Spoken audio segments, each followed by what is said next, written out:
Hay un libro en la Biblia que los primeros cristianos respetaban tanto que le dieron un apodo reservado normalmente para Mateo, Marcos, Lucas y Juan.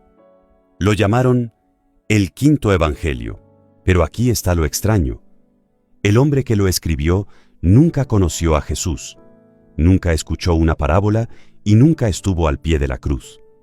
Vivió y murió más de 700 años antes de que Jesús naciera en Belén. Su nombre era Isaías. Y el rollo que dejó es, sin exagerar, el libro del Antiguo Testamento más citado en todo el Nuevo Testamento. Más que Salmos, más que Génesis. Pero la mayoría de la gente que lo lee termina confundida. Porque Isaías parece dos libros diferentes chocando entre sí. Uno lleno de furia y juicio y el otro lleno de ternura y consuelo. Fuego y luego una canción de cuna. No tiene sentido, hasta que entiendes la única idea que mantiene unidos sus 66 capítulos: la santidad de Dios. Solemos pensar que la santidad de Dios es lo que lo aleja de nosotros, pero Isaías demuestra que la santidad es exactamente la razón por la que Él se niega a dejarnos ir. Déjame ponerte en contexto. Año 740 a.C. El rey de Judá, Usías, acaba de morir. Él reinó por más de 50 años. Una generación entera no conocía a otro rey. Fue exitoso hasta el día en que entró al templo e intentó quemar incienso, un trabajo exclusivo de los sacerdotes. 2 Crónicas 26 dice que la lepra brotó en su frente en ese mismo instante. El hombre que intentó tomar lo santo sin ser invitado pasó el resto de su vida en cuarentena, aislado e impuro. Ese es el terremoto político que sacudía a Jerusalén cuando un joven llamado Isaías entra al templo y ve algo que reescribe su vida entera. Isaías 6:1 dice: En el año que murió el rey Usías, vi yo al Señor sentado sobre un trono alto y sublime. El trono terrenal acababa de quedar vacío, e Isaías ve el trono real, el que nunca se vacía. Por encima de Dios había seres llamados serafines, y el hebreo aquí es fascinante. La palabra serafín significa los que arden. No son angelitos tiernos y brillantes, son seres de fuego estacionados alrededor de la presencia de Dios, y ni siquiera ellos pueden mirarlo directamente. Se cubren el rostro. ¿Y qué están gritando? Kadosh, Kadosh, Kadosh. Santo, santo, santo es el Señor. Esa palabra, Kadosh, es el latido de todo este libro. No significa solo moralmente perfecto. Significa separación, algo tan distinto y superior que no existe comparación. Único en su clase, completamente otro. ¿Y cuál es la reacción de Isaías? No es adoración, es terror absoluto. Él grita: ¡ay de mí, que soy muerto, porque han visto mis ojos al rey! La palabra hebrea para muerto es nidmeti, que significa ser silenciado, aniquilado. Isaías no se siente inspirado, se siente destruido.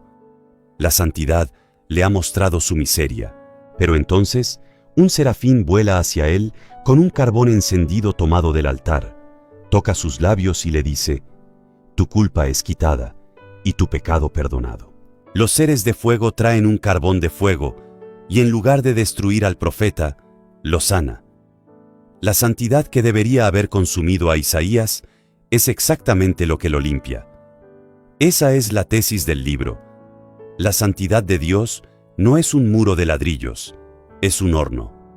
Y no arde para destruirte, sino para purificarte. Aquí es donde la estructura de Isaías se vuelve un milagro literario. El libro tiene 66 capítulos y se divide naturalmente en dos mitades. Los primeros 39 capítulos hablan de juicio y advertencia.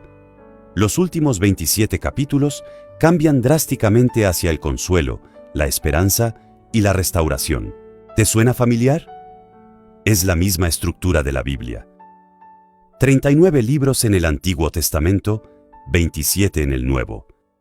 La primera mitad diagnostica la enfermedad. La segunda mitad anuncia la cura. Y todo gira sobre un rey llamado Ezequías. El gran erudito Alec Motyer descubrió que Isaías pinta un retrato en 3 movimientos. Capítulos 1 al 37, el libro del rey. Capítulos 38 al 55, el libro del siervo. Capítulos 56 al 66, el libro del conquistador ungido. 3 figuras que convergen en una sola persona. En los primeros capítulos ves a un rey. Isaías 9:6 dice: «Porque un niño nos es nacido, y se llamará su nombre Admirable, Consejero, Dios Fuerte». La palabra en hebreo para Dios Fuerte es el Gibor, la misma palabra usada para el Dios Todopoderoso. Isaías describe a un gobernante que es a la vez un bebé humano y el Dios Creador. Pero para el capítulo 42, el retrato cambia. Aparece el siervo. «He aquí mi siervo, no gritará ni alzará su voz». No es un monarca aplastante, es alguien gentil. Y luego llegamos a Isaías 53, el capítulo más impactante del Antiguo Testamento. El público esperaba un rey de poder y victoria, y de repente leen esto: «Despreciado y desechado entre los hombres, varón de dolores». La frase hebrea para varón de dolores es Ish Makabot. Se refiere a una angustia física y profunda, alguien literalmente aplastado. Y el texto dice algo que nadie vio venir 700 años antes de la cruz. «Él herido fue por nuestras rebeliones, molido por nuestros pecados, y por su llaga fuimos nosotros curados». El verbo hebreo sabal significa llevar una carga tan pesada que deforma a quien la lleva. Y la palabra herido, mechalol, significa ser traspasado. Isaías está describiendo con precisión quirúrgica a alguien que absorbe el castigo de los demás, a un Cristo crucificado, e Isaías profetiza su resurrección en el 53:10. «Verá linaje, vivirá por largos días». Esto es vida después de la muerte. Pero hay un detalle en el vocabulario de Isaías que casi todos ignoran. Él tiene un título favorito para Dios y lo usa unas 25 veces. Kedosh Yisrael, el Santo de Israel. Lo impactante es que no usa este título solo para juzgar. Lo usa para consolar. Isaías 41 dice: «No temas, gusano de Jacob. Yo soy tu socorro, dice el Señor. El Santo de Israel es tu Redentor». La misma santidad que expone tu pecado es la santidad que se niega a abandonarte. Y para demostrar que Dios tiene el control absoluto de la historia, Isaías nombra a Babilonia como una potencia mundial cuando ni siquiera lo era. Peor aún, en Isaías 44 y 45, él nombra a un rey persa llamado Ciro 150 años antes de que naciera. Lo llama el ungido de Dios, Mashiach. Dios llama a un rey pagano su ungido para demostrar que su soberanía no tiene fronteras. Y de inmediato, Isaías se burla de la idolatría. Dice que un hombre corta un árbol, usa la mitad de la madera para hacer fuego y calentarse, y usa la otra mitad para tallar un dios y adorarlo. Isaías dice: «La idolatría no solo es pecado, es ridícula e ilógica». Hay una escena hacia el final que conecta todos los hilos. Isaías 61. «El Espíritu del Señor está sobre mí, porque me ungió el Señor. Me ha enviado a predicar buenas nuevas a los abatidos, a vendar a los quebrantados de corazón». 700 años después, un joven rabino se puso de pie en una sinagoga en Nazaret. Desenrolló el pergamino de Isaías en este exacto pasaje, lo leyó en voz alta, se sentó y dijo: «Hoy se ha cumplido esta escritura delante de ustedes». Lucas 4:21. El salón quedó en silencio absoluto. Lo que Jesús estaba diciendo era asombroso. El rey de Isaías 9, el siervo sufriente de Isaías 53 y el ungido de Isaías 61. Todos son la misma persona, y esa persona soy yo. Pero Isaías no termina en la cruz.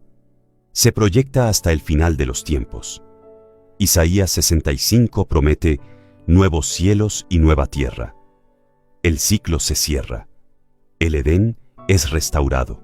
Y tal vez La lección más práctica que Isaías nos deja hoy es sobre esperar. Isaías 40:31 dice: Pero los que esperan a Jehová tendrán nuevas fuerzas, levantarán alas como las águilas, correrán y no se cansarán, caminarán y no se fatigarán.